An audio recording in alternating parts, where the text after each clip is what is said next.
let's dive into the work of a philosopher who seriously challenges our entire definition of human. Reza Negarestani's ideas aren't just abstract thoughts. You could almost say they're a blueprint, or maybe even a warning, about where humanity might be going. So here's the big, mind-bending question at the heart of it all.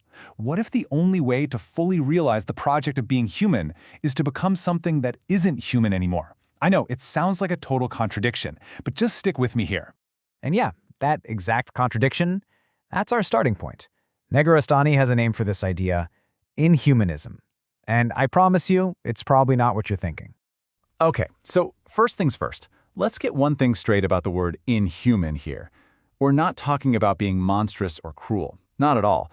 What Negarestani is talking about is something way more radical. And surprisingly, it's an idea that grows directly out of humanism itself.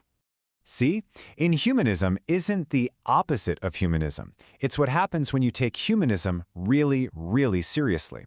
It's like if you follow the logic of the Enlightenment all the way to its most extreme logical conclusion, this is where you end up.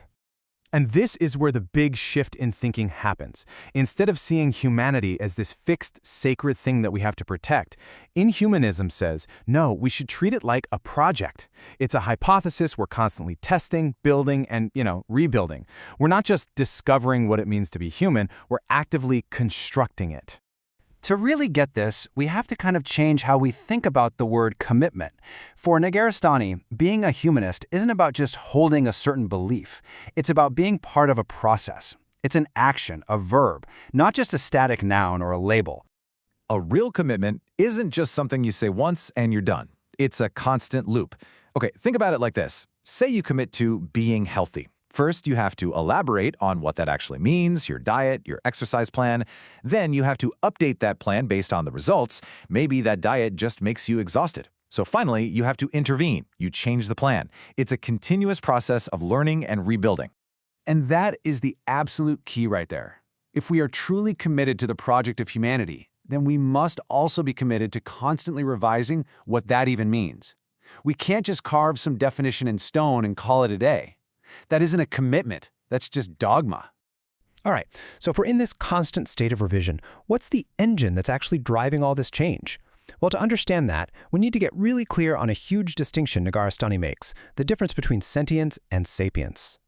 Sentience is pretty straightforward. It's about feeling and reacting. A bird feels hunger, so it eats. It's basically bound by that natural law. But sapience, that's a whole different ballgame. A human can feel hunger, but they can also acknowledge a rule like, I'm fasting today, and then question that rule and decide whether or not to follow it. And that is the function that really defines us. We're the creatures who can justify our actions, who can ask why, who can build entire systems of rules and meaning together. This isn't about biology, really. It's all about our capacity for collective reasoning. But here's the thing.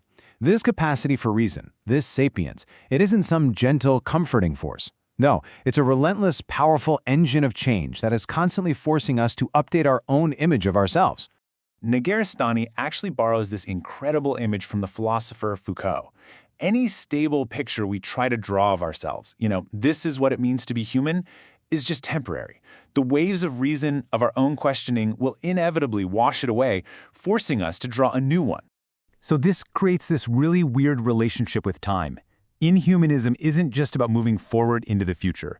It's about letting the future consequences of our commitments and our ideas actually reach back in time to reshape what we're doing right now. It's almost like the future gets to write its own past. Negarestani has a name for this constant updating process: a revisionary catastrophe. But, and this is really important, catastrophe isn't a bad word here. It's only a catastrophe for our old, comfortable, and ultimately limiting ideas about who we are. It's the destruction that makes way for something new. Now, as you can imagine, not everyone is a fan of having their worldview constantly torn down and rebuilt. This kind of constant revision definitely meets resistance.